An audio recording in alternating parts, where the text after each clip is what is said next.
Yama obibia ache manakwa badeba Tevah television so nonsia abo ene oforiso eda etoso aduenu mienu ewo afimpi mienu eni aduenu ensiam na watwe no apa mu pepepepepepe esanse ene eyukuada eno ti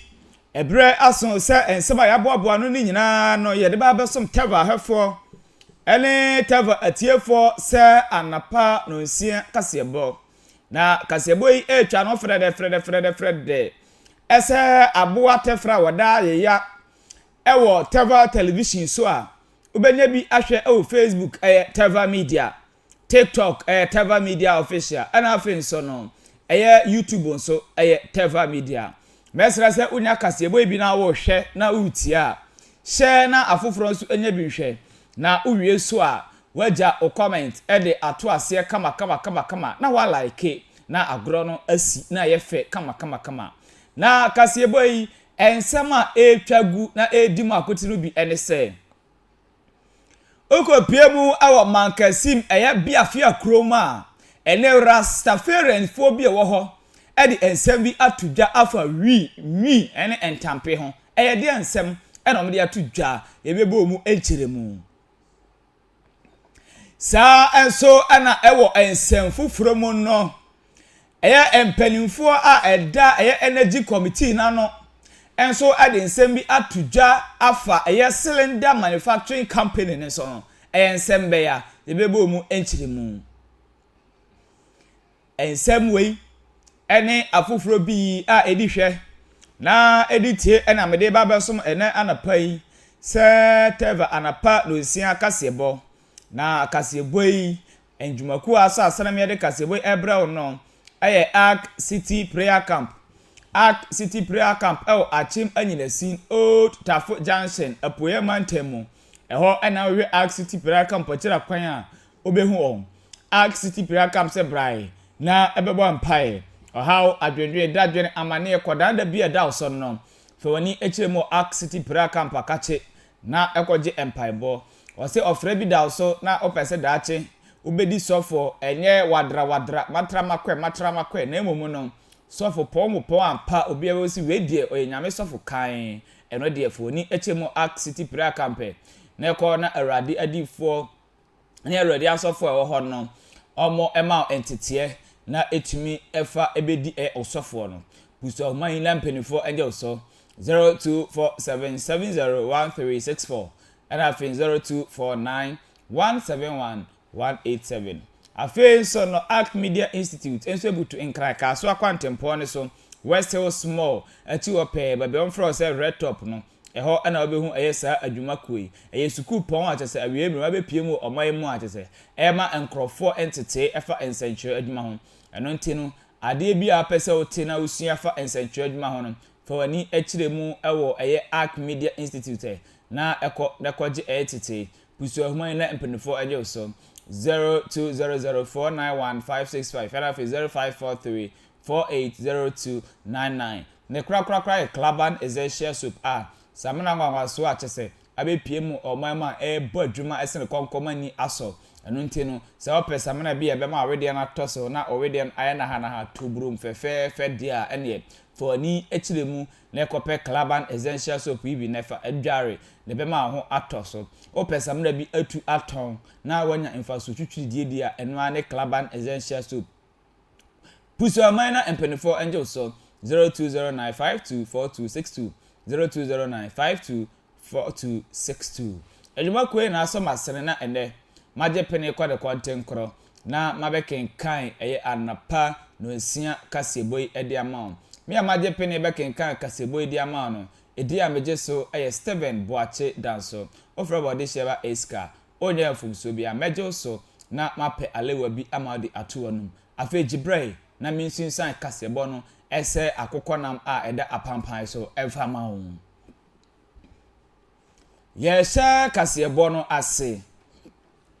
yesha Akaseabo no ase edia na yesha Akaseabo no ase afi emfinfin mantem Central Region na yesha Akaseabo no ase afi emfinfin mantem Central Region dia ene na yesha ase afi Gumua West enei okopie mu eye Manford eye fishermen mekire omokọ eposo ekoyi enam ewo manfo ene ne mpotemo ena de ensem bi atudwa na ensema mpenifo yi di atudwa nyina ne se no fuo ebo no ayeden pa mekire premix apofo fuo fango a omde kọ eposo na omde kọ yi nam no omokira ese ne bo ayeden na ebo ayeden nyina no eye eto tax ahodo a aban no ele ato premix fuo ne so omokire mu se ama ebo no ayeden ama omodada asetena no emu ayeden pa ye eno nti omkoto sere aban se aban hwe na eto ahodo de agugu premix fuo ne so no aban entumi enyi ni nyina emfi ho na omonso enya sika kakra na omontumi enfandi omudwuma omokire mu se obekọ eposo beba betonton wonam na obetetete bibia afim no obeti petrol de afim no na sika no akafia bi te se anomanum eno nti osere mpanifo se onhwe na ofa onansi fom na fa ngobo no eto ada so no omo enifi ona omho entumi enhinhan wom yentie ensema mpanifo no edi tudwa okede odehwaze den so me yesase inshof ye kofa yezim rado ye basabasa ti yesase man fida ye tunu no biama funu okwe ye observe a co-season na afi so ya tele sra obayen dem man fida oye na ono obo ayu kakra and ye basre yan mame de sada pa sada madwe na wafa wansa wadwe on fashion bi mba inshof ye kanu nyina ye one state ye artisanals ye inshof ye semi industrial kanu yi bi wa ni fie inshof wate kanu bi wa awon so na inshof yi it is na ye won the same stage it want to makro da no chini nti dabi nti what ye bese aban the first year the okoro de hwaze I don't ahwewe the mo na meseka ni yeze dem ya kan so wotu ma on ye na wontu mi so wo me ye na yanko NDC Fishes Ministry obey muhu onu na dwuna odwunofa oye nshofo wo sisa wotu punuma nshofo yanko na wa amam na ya mafun warko utuntafe bie na oye den na jakor na makroko la minister yasred o mo da sa da maju na wona adwunu ma onyin fi na adwunu na so otu punuma oma na ya mafun so ontu mo so wansira mapa da na otu punuma inshof ya bokop yasra eni saban ma wa obi aye biara wa ba onche na yinhwe dwema yo break water on yamayan ya falfo papa fishing boat akasa wawatama mina sekendi wina ofi dwema koyin na so ye ntiment na koyin wey ani ensema empanimfo a da fishermen for wo manfo enso ne mpotemu wo Gomua West edi etudwa yento Akaseabo no eso yeto Akaseabo no so dia ene na yenkopie mu coalition of youth reform advocacy a omupeni oda no president Emma democracy hub yera ketchup atemble enso akache na ensema coalition of youth reforms ene democracy hub for edi tudwa nyina ne say omosre Ghana mampani his excellence John Dramani Mahama bolebambo edehye ese constitutional review committee report na ode ebaye no omosre say aban no enjoy report ni nyina mu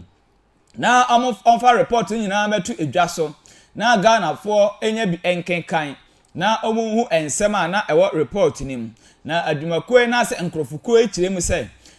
summary mekire tofa ba report ni nyina ne tofa bo na omode abepie oman mu no omukire say Ghana for akenkan de na nso enye no ene ye patie aban mfa report ni nyina emra na afi so onfa ekwan a onam so a ode ensesaye eba report ni mu no onfa eno nso emra emetudwa na Ghana for nyina enya bi entie na yenya bi enkenkan ne hu se ampa sei na aban no ene Ghana mampani enam so na wode besesa Ghana amamra ensu emu yegodie ensema yewura eye catches eye atangbra enso ede tujwa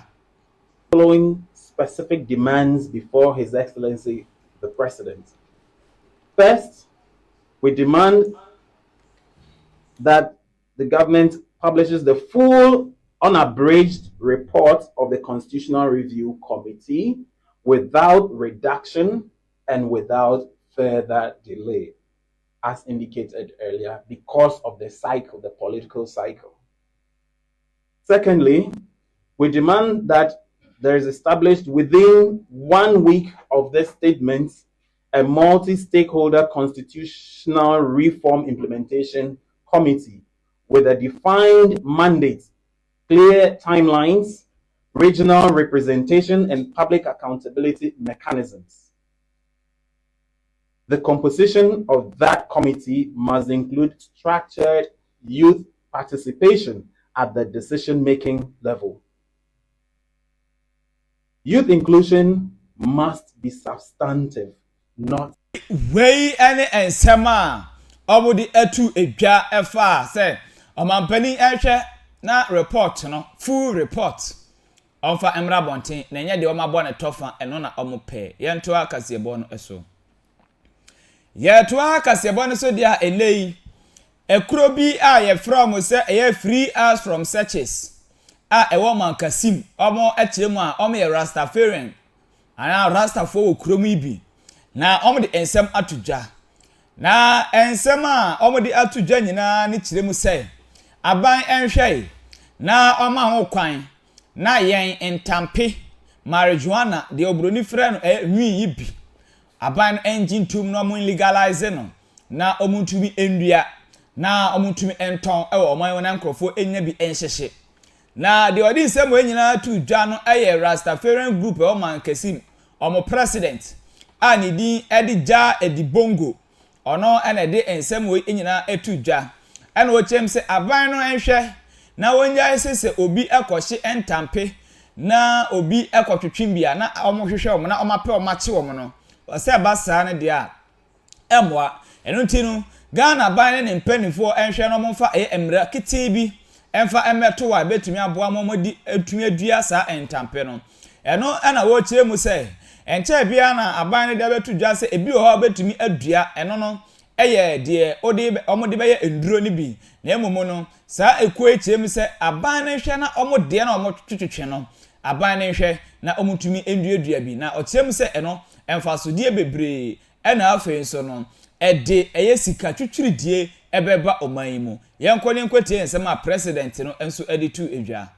anu nduru fom nduru bebu na waye wedi de wo pede wodo na wode hye wona man no enimunyam ye said the membri oma incentives ekwafo waye wedi de wobodo no na lenso wona asen no nka won mbom na ontum ne fondo ofisi anye na yegina hedi yenyimde marijuana ne sika wom a wobotum wabo mani nti omboyen na mum ye srede ganja no ho akyekere no Rasta tina karuma ne wesan no was search no obi bia let tina karuma ne wesan no was search na wo hwe weed yes yenyim de ye wo right de wo de ye hwehwehwe nyama ahoro e wo kasim ba ye srede weed eye ahaban oyedu na mum wo ma no license no ombre format to the sense obi bia la opede o use bi no ne sebotum widen wakan yesre de membri wiase amanyina will make use of it nti omagana yenya ye make use of it now ansana da china yeden aba yesre de Ghana ban de membri amai anan kronkro biala wa ye ready de wo pede wo dua bibiala no yesre woma license no woma narcotics wombre foam na wanyi sa nkro no woni ndi nkomo wanyi mbebu no woni ndi nkomo na won keka won mbo ano na won tum na won de won do na man ni tu ntumi nye sika na odi nsam we nyina tu twa wie ye no na organizer wo Central Regional Rastafarian Group organizer enso nsam tu twa yewura ja Emmanuel ana ja ima sa no mbo ne nsamrane enso di nsam tu twa no wakirem se sa futuo we de ode ko ama ghetto boys nyina ese omo ghetto awudu ni nyina no omonche ho enfi eye nuboni a ya mde ka eye marijuana mekire nwi entampi ho esan se omudi endu foforo bi ekofrafra eno na ya na eha o mapomuden eno nti o kire mu se omundi omhu ni se de beye na emfa ohaw kekawa ene demu bia emfa emba emeka eye rastafarian for ho na enum ena okoko 2 Matthew 7 verse 9 at the time ne nsem ne to ena wo kire mu se omudi sa kire semi so dia ebeboa amoma brabo enso akọ ekọ tin yenkotie no nso ensem a ode tudwa efa ho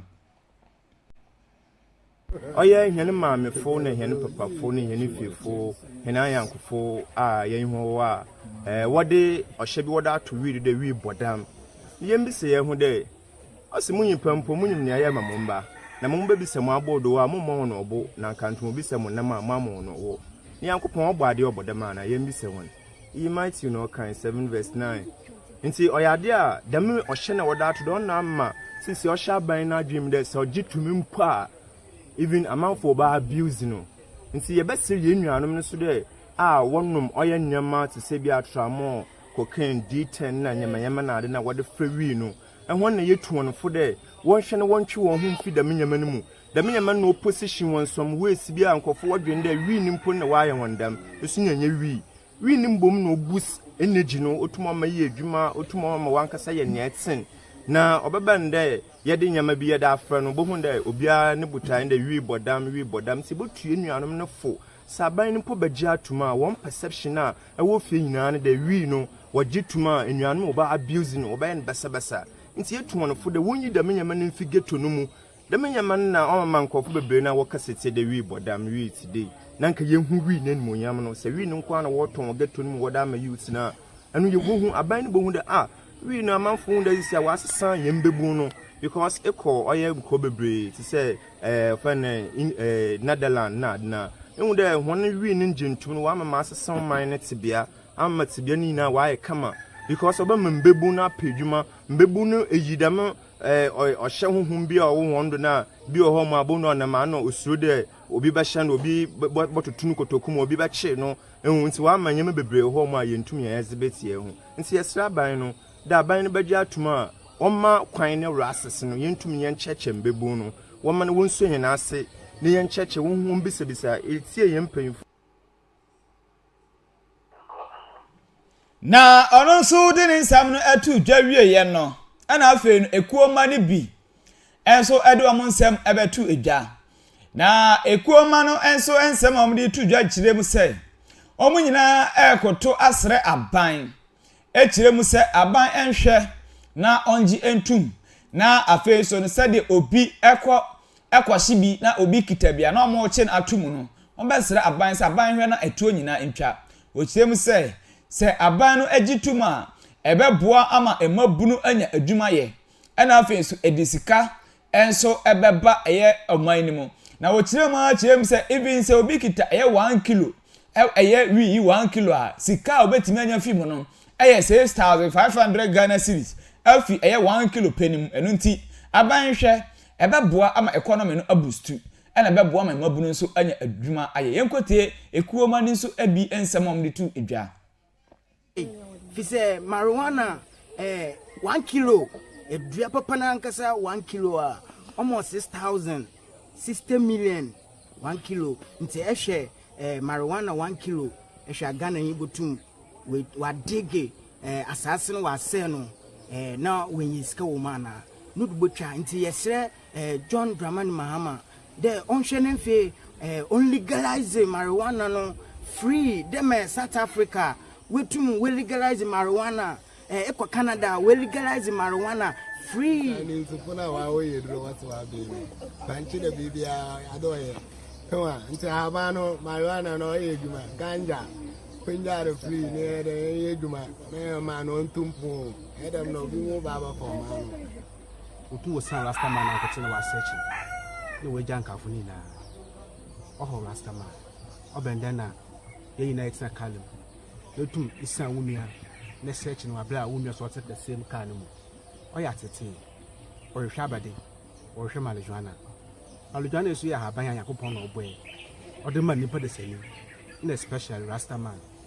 or your spiritual tool, or my Rasta man, or your holy herb, or your for incense. Wey and sama Rasta for Chromie. Edi etu edwafa marijuana na omu chese sa sika wo mu papa 1 kilo pebeti mama 6,000 plus dia ene na ban hwe na onjintu we ensama Rasta for okrom edi etu edwa ye to akasebo no eso no so edi yenkopie mu ewo the energy committee enso akache ewo finance ministry na ase na nei empanimfo edi ensam bi abetu dwa na ensam omdi tu dwa nyina ne se omokoto sere eye Ghana eye fotosamfo yera Kessel ato Forsen ene afi ni finance eye ministry ne se obobesere na financial clearance bia etwa efata so omokle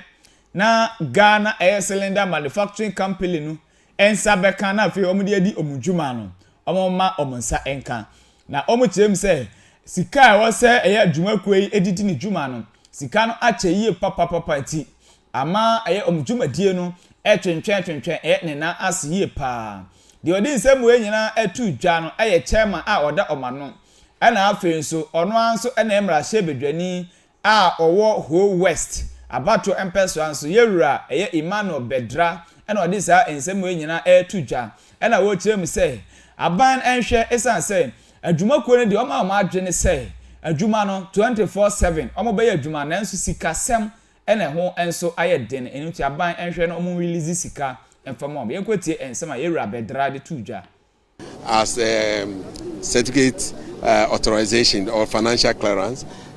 where the Ministry of Finance need to give them authorization to commence or to procure items. That has not come, and it is worrying that they've not received it today. We are in the second quarter, and so the committee will take it up because they have orders. They need to meet their demand. They need to meet those orders. They have commitment to national petroleum.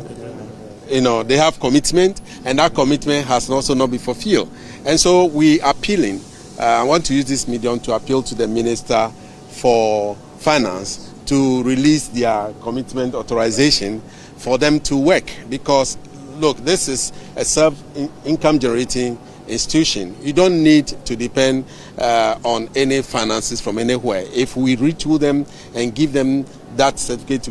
commitment, they would have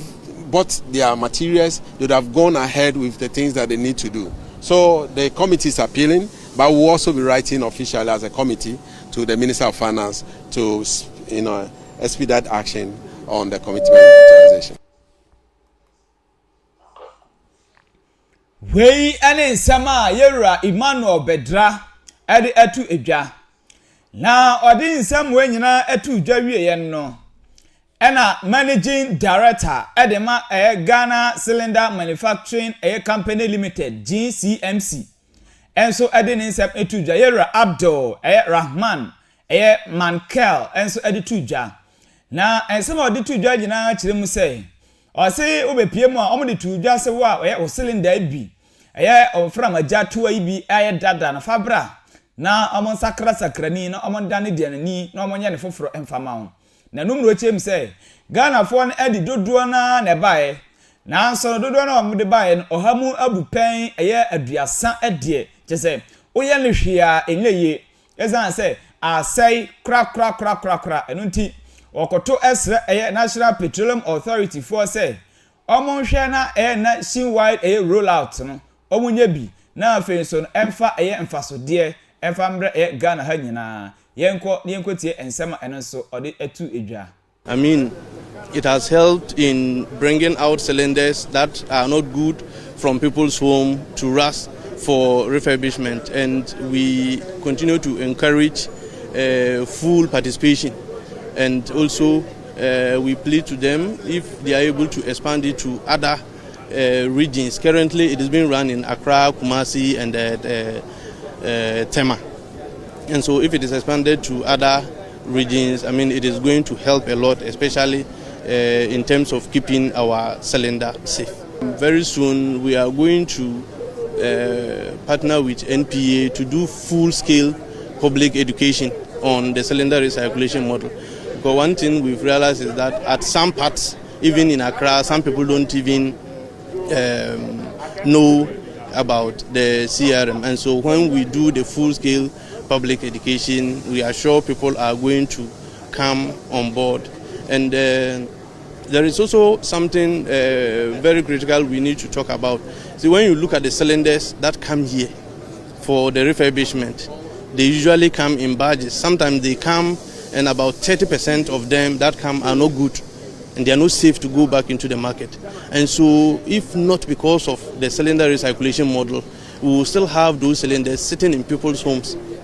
and that is jeopardizing safety. And so the CRM is a very good policy that we all need to come on board. And so I also encourage and entreat the media to, do more education on the CRM so that we can get full participation in order to increase the safety of our LPG cylinders at our homes. Wey enso ane ensama Yera Abdul Rahman Ayman Kel enso adi etu edwa. Yento Akaseabo ne so.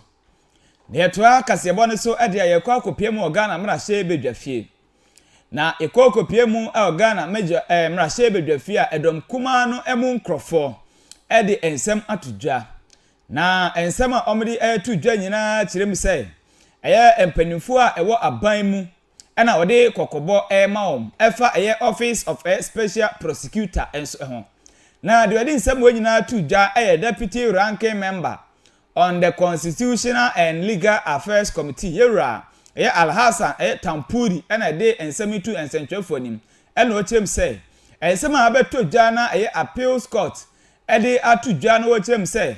eye Ghana aban eye mranim ni penny mekyere attorney general tumi ewo OSP nsem nyina no onji emfini nsem no ochem se enye emra kwan so na emomon no eye emra a ewo ho no enkyere se eye appeals court ebetumi agisa tumi no e de afiri eye OSP nsem enu nti aban enko nachi na onsan mra biem na enhyehyeye no onsan ensesa nani so yenkotie ensem a Yera Alhassan Tampuli ede tudwa.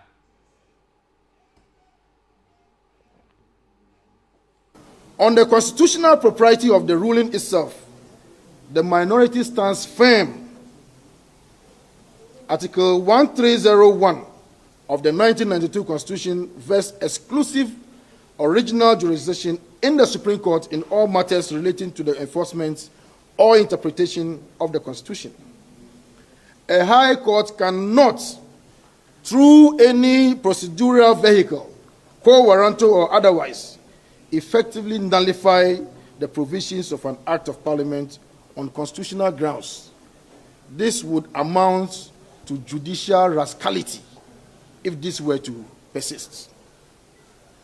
That is not the province of the High Court. It is the exclusive jurisdiction of the Supreme Court, and no other agency can share it with the Supreme Court. The OSP correctly stated in its immediate post-ruling response that the High Court does not have jurisdiction to, in effect,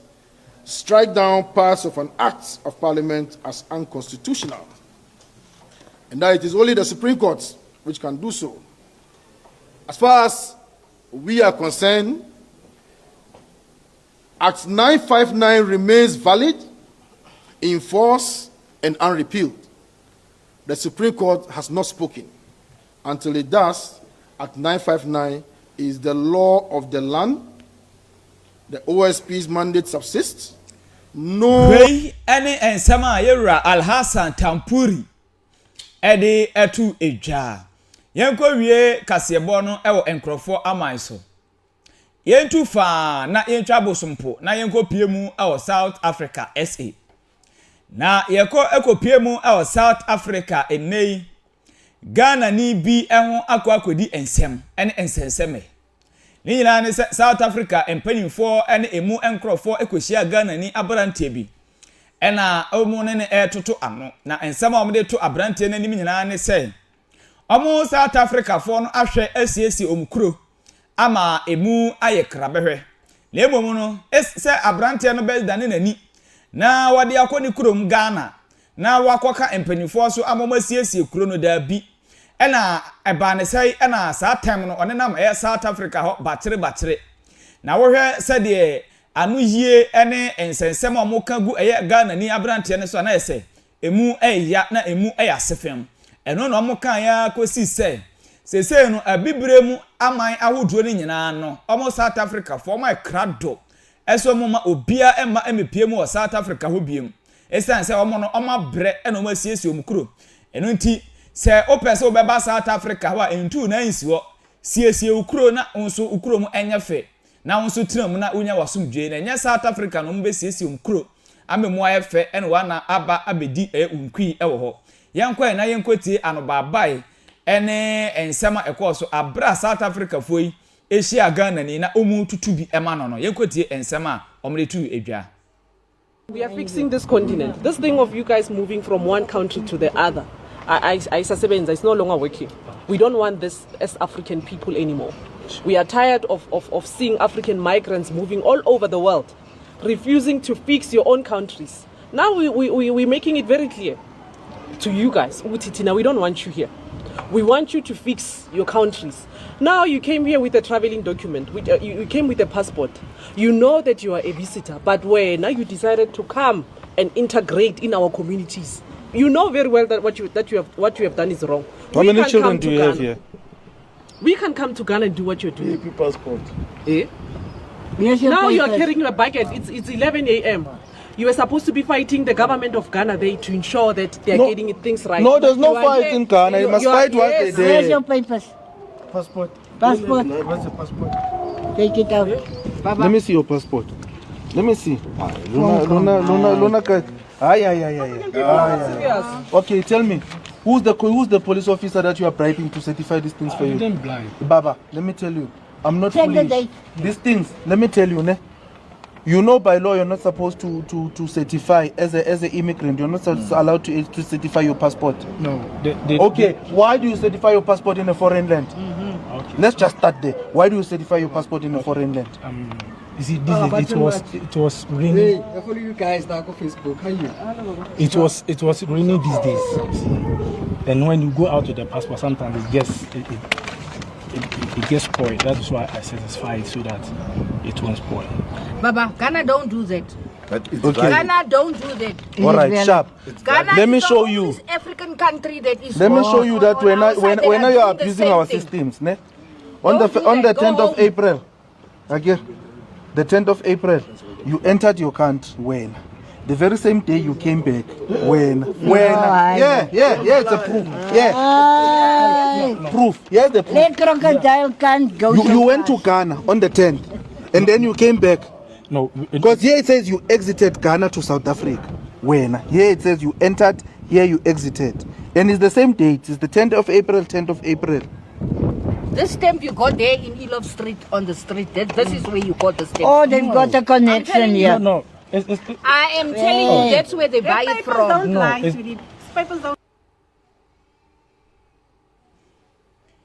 Wey ani ensema ekoso ewo South Africa for no ena afi so Ghana ni abrante no entem emu ensem na omkekan ne de na emu afsefem pa na emu so oya eye papa yenyina sa ensem ne so na yemfa eye anapa no nsia Akaseabo no enyina embra na wieye Akaseabo no asi Akaseabo no ensema edimu akoti no bi ene se Oko ekopie mu mankesi ene ne mpotem a rastafo bi e wo ho edomanu di nsema todwa omochem se aban enhwe na ahaban nyansafo wiyi onjintum na omofa endi djuma na sika ewom ne besan di adwuma enso ama emabunu no eno yebo mu enchiremu sa enso na aye Ghana aye cylinder manufacturing company empanifo enso di nsema todwa omochiremu se eye sika ewose omonsaka no didi djuma no omosre Ghana fotosanfo yewura keso ato 4 cent say onhwe na onja sika nim na omuntimi emfandi omudjuma eno nso yebomu enchiremu ensem wei eni afoforo pi a edihwe na editie ana yede ebesomo ene anopa yi se anapa no esia Akaseabo yi enwuma ku a eso asene me de Kasebo ebra wo no Ark City Prayer Camp ewo Achim Anyinasin Old Tafo Junction apuye Mantemu eho na wo hwe wo machina kwan obehu om osibrae bepie mo na bebo empire na obepie mo wa don hwiri ensia 6 hours achi se wante awrade ka na wante worun kronkron ka wo se sesa nioma na efa ko baabi a odifi ebaaye enu nti o kyeremu se nyame abasa edi hin ewo fie oyiye papa bepie mo ho na fa ha wo kodanda wa mane ne moda dwen enyina efa bepie mo ho eho wo kyeremu se onton paebo ho akode bia wo ho onton Yesu moja onton so bolo onton grace dokono da bi onton hwe ni nyina empire enu nti berai na bebo empire puso man na penifo angel so 0247701364 and afin so no 0249171187 afin no Ark Media Institute enso ebutu incline ka so akwantempon ne so West Hills Mall achiwo pe brono amfra se red top eho ena we school ya obehu om school yin so se brai na beje entete fa ensentre adwuma ho ade bi a wasa oti usua na hunu fa ensentre adwuma ho no fo ni echiremu ho na cheche fo ni tirim abo bill yie papa obema entete ama bibibia nso akoyie ede ama ho pusi oman na mpanifo angel so 0200491565 and afin so 0543480299 ne kra Calaban Essential Soap Calaban Essential Soap yes amena wanwa so bia abe pie mu oman mu eno nti o pesamena bia be ma honam na toso na asiesie honam na ni dia ene enhwehwe sabena bia kira kwan ese Calaban Essential Soap Calaban akwara di dware openi di dware na nso be de aye okra na otimi di dware entwifa na aye otimi di dware ebe ma we de no aye moton kama na asan amwa hotoso eno nti puso oman na kope odie etu ekoton 0209524262 0209524262 enuma kwe na aso asene amene mebaje pene be kenkan Kasebo edema won me ameje pene kenkan Kasebo edema won edi ameje so Steven Boache danso ofrem odesheba eska onye emfumso bia afa de ochinchim fidie no ema Kasebo eba wa kwam asida piesie enkoma no ka kire otu brempon ono ena chinchim fidie ema afa Kasebo enso eba wa kwam me sorry so de na anopa enkomo abedwafo no eba betena ase na omodi anopa enkomo dwumade ede abrel enuti menyi wa fidie no emfi ha makrao bye bye